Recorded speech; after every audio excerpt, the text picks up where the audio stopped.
أشهد أن محمد رسول الله۔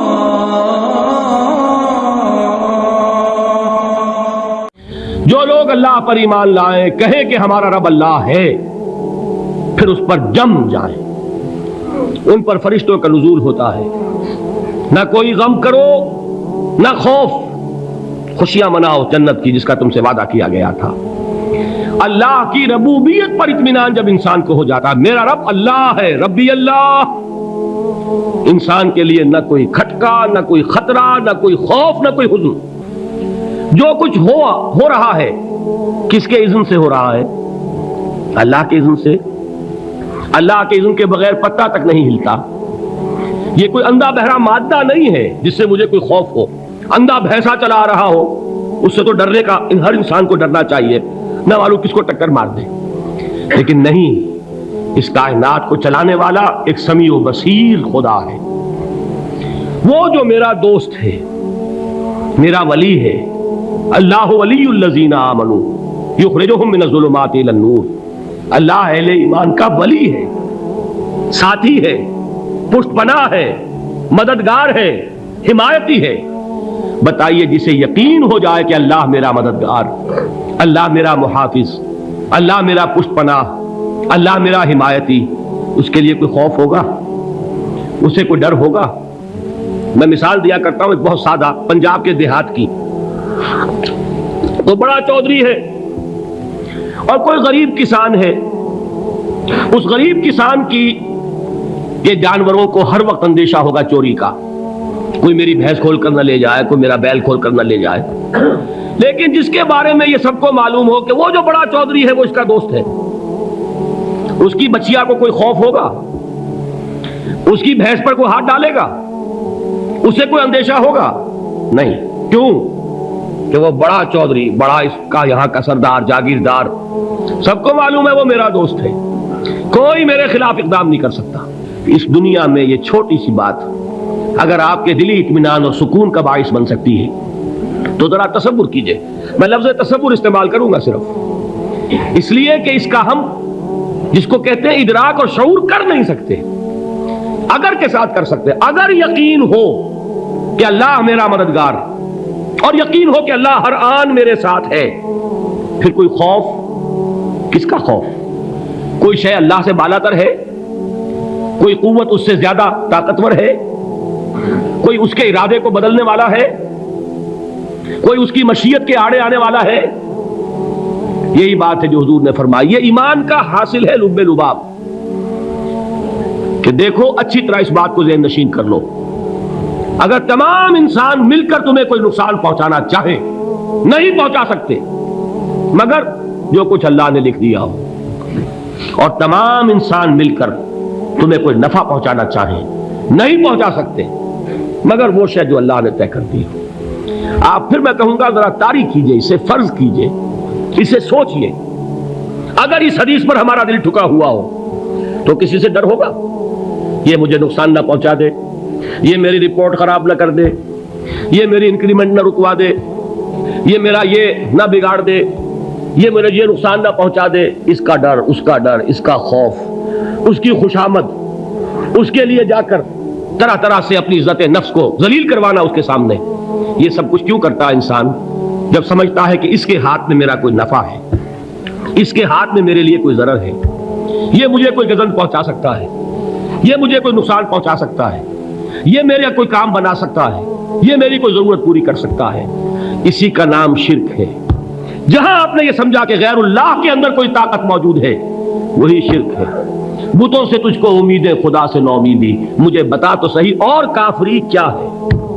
شرک تو یہ ہے جس پر بھی تمہیں یہ خیال ہے کلمہ ہے، یہ کلمہ سوم، لا حول ولا قوت الا باللہ۔ ذرا اس پر دل کو کبھی اگر آپ تصور کریں، پھر فرض کریں، دل ٹھک جائے اس پر، کوئی طاقت نہیں۔ یہی بات تھی جو شیخ عبد القادر جیلانی رحمۃ اللہ علیہ نے اپنی وصیت میں اپنے بچے سے کہی۔ 11ویں دینے والے ہیں لیکن حضرت شیخ عبد القادر جیلانی کی وصیت اور تعلیمات کو کتنے لوگ ہیں کہ جانتے ہو؟ یہ جن مقامات تک پہنچے ہیں وہ کس چیز کی بدولت پہنچے؟ انہوں نے جو پیغام دیا وہ کیا تھا؟ اے میرے بچے، جس طریقے سے قرآن مجید میں حضرت لقمان کی نصیحتیں جو ہے نقل کر دی گئی ہیں، میں یہ عرض کروں گا بالفرض اگر قرآن حضرت عبد القادر جیلانی کے بعد نازل ہوا ہوتا تو شیخ عبد القادر کی یہ نصیحتیں بھی قرآن میں درج ہوتی۔ اتنی اونچی نصیحتیں ہیں۔ اے میرے بچے، اس حقیقت کو ذہن نشین کر لے، لا فاعل فی الحقیقت ولا مؤثر الا اللہ۔ اس کائنات میں نہ کوئی فاعل حقیقی ہے نہ مؤثر حقیقی ہے سوائے اللہ کے۔ کسی شے میں کوئی تاثیر نہیں اگر اللہ نہ چاہے۔ آگ جلا نہیں سکتی اگر اللہ نہ چاہے، پانی ڈبو نہیں سکتا اگر اللہ نہ چاہے، زہر ہلاک نہیں کر سکتا اگر اللہ نہ چاہے، کوئی چیز فائدہ نہیں پہنچا سکتی اگر اللہ نہ چاہے۔ تو در در پہ کیوں سر جھکاتے ہو؟ در در پر کیوں جبیں سائی کرتے ہو؟ سب کے سامنے کیوں ہاتھ پھیلاتے ہو؟ ایک اللہ سے مانگو، ایک اللہ کے سامنے زمین پر اپنی جبین رکھو۔ لا فاعل فی الحقیقت ولا مؤثر الا اللہ۔ نظر آتا ہے ہمیں کہ پانی پیاس بجھا دیتا ہے، پیاس بجھانے کی صلاحیت پانی میں نہیں ہے، اللہ کے اذن سے۔ کھانا بھوک مٹا دیتا ہے، بھوک مٹانے کی صلاحیت کھانے میں نہیں ہے، اذن رب میں ہے۔ دیکھیے یہی یقین تھا حضرت موسیٰ علیہ السلام کا واقعہ یاد کیجئے۔ سامنے سمندر آ گیا ہے، قوم دیکھتی ہے پیچھے کہ گرد و غبار کا طوفان ہے۔ معلوم ہوا کہ فرعون اپنے لشکر سمیت آ گیا ہے۔ لشکر جب چلتا تھا تیز رفتاری کے ساتھ تو گرد و غبار کا جو طوفان اٹھتا تھا اس کا تصور کیجیے، اور لمحہ بلمحہ وہ قریب آ رہا ہے۔ پوری قوم نے کیا کہا؟ اے موسیٰ انا لمدرکون، اے موسیٰ ہم کو پکڑے گئے۔ قرآن مجید نے تو یہاں وہ باتیں نہیں لکھی ہیں، لیکن تورات میں یہ درج ہے کہ بنی اسرائیل جھگڑنے لگے، دست و گریبان ہو گئے موسیٰ کے ساتھ۔ موسیٰ نے یہاں مروایا لا کر، اس سے تو ہم ہی بہتر تھے، وہاں کھانے کو ملتا تھا، زندگی تو تھی، بیگار ہم کر رہے تھے، موت تو نہیں تھی۔ اب جو کچھ ہوگا اس کا تصور کرو، جس طریقے سے ہمارے ٹکڑے اڑائے جائیں گے۔ تو لڑ رہے ہیں حضرت موسیٰ علیہ السلام سے، یہ تورات کی تفصیل ہے۔ قرآن میں صرف اتنا آیا ہے، پریشان ہو کر انہوں نے کہا انا لمدرکون، موسیٰ ہم تو پکڑے گئے۔ اس وقت موسیٰ کا جواب کیا ہے؟ کلا ان معی ربی سیہدین، نہیں، میرے ساتھ میرا رب ہے، وہ راستہ دے گا۔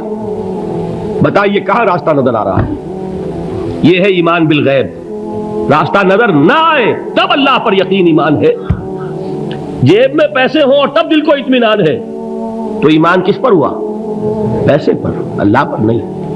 جب وسائل و ذرائع نہ ہو اور پھر یقین ہو کہ اللہ مسبب الاسباب ہے، وہ اسباب کا پابند نہیں ہے، وہ اسباب کا محتاج نہیں ہے، اسباب اس کے محتاج ہیں۔ اگر یہ یقین ہے تو اللہ پر ایمان ہے، یہ نہیں ہے تو تمہارا ایمان اسباب پر ہے، وسائل پر ہے، ذرائع پر ہے، مادیات پر ہے، اللہ پر نہیں۔ اس وقت کہاں راستہ تھا؟ کوئی راستہ تھا؟ سمندر ہے اور ادھر سے لشکر آ گیا ہے۔ کلا ان معی ربی سیہدین۔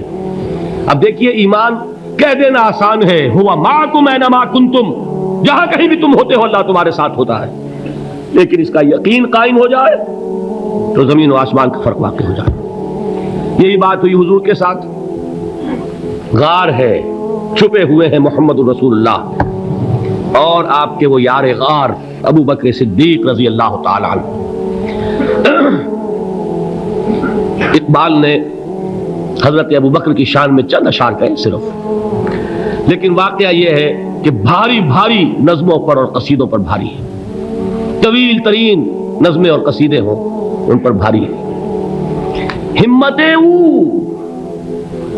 ابو بکر کی ہمت جو ہے، کشت ملت را چو ابر، جیسے بارش سے کھیتی اپجتی ہے، ابو بکر کی ہمت اور عظیمت اس امت کو اسی طرح سینچنے والی ہے۔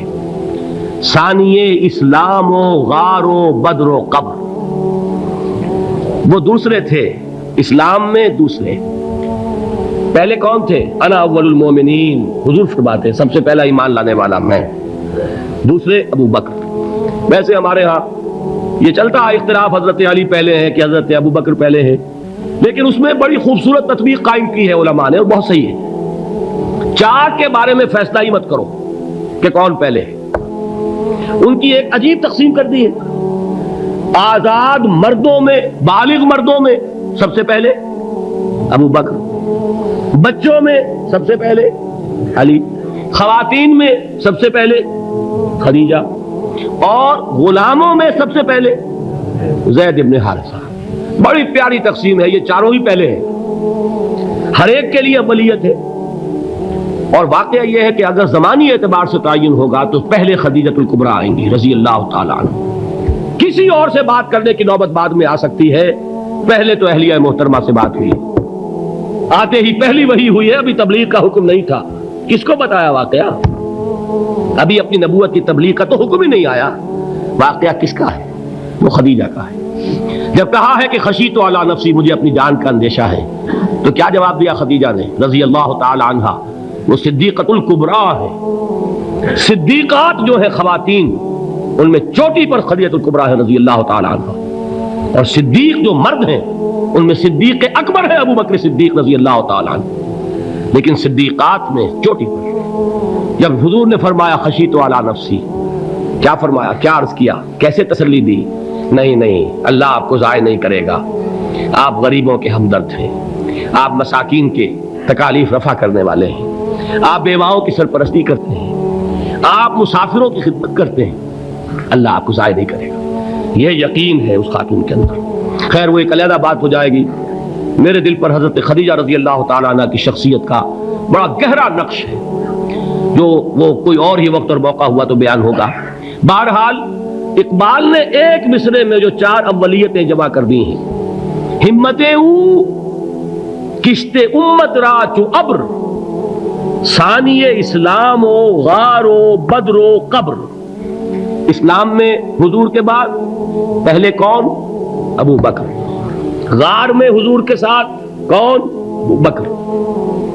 بدر کی رات اللہ کا رسول سر بسجود، وہ جھاڑ، وہ گھاس پھوس کی جو جھوپڑی بنائی گئی تھی، اور وہاں تلوار ننگی لے کر پہرا دینے والا کون؟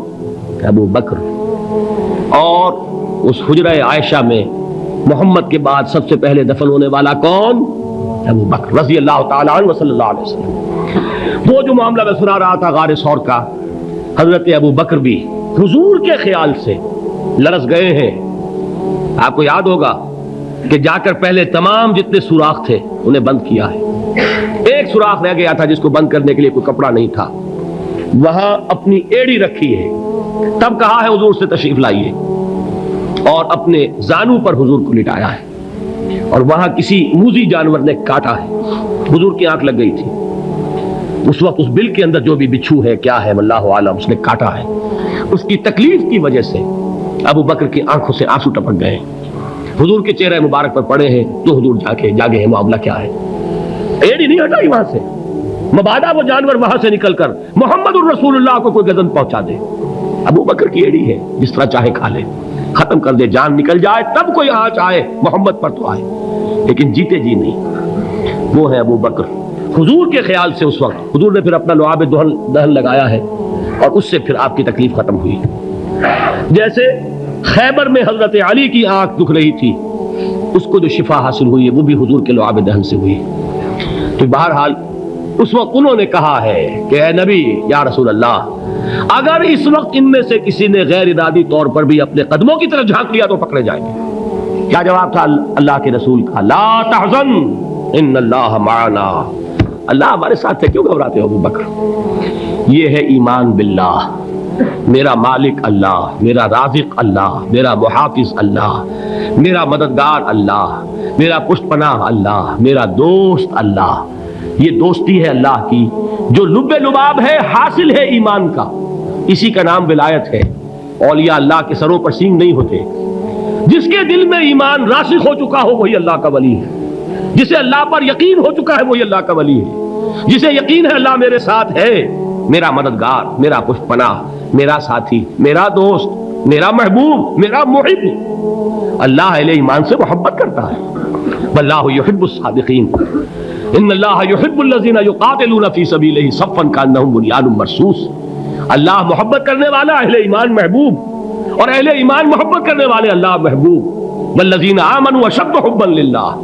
آپ تصور کیجئے جسے یہ رشتہ ایمان یا رشتہ ولایت حاصل ہو جائے، الا ان اولیاء اللہ لا خوف علیہم ولا هم یحزنون، آگاہ ہو جاؤ، اللہ کے دوستوں کے لیے نہ کوئی خوف ہے نہ کوئی حزن ہے.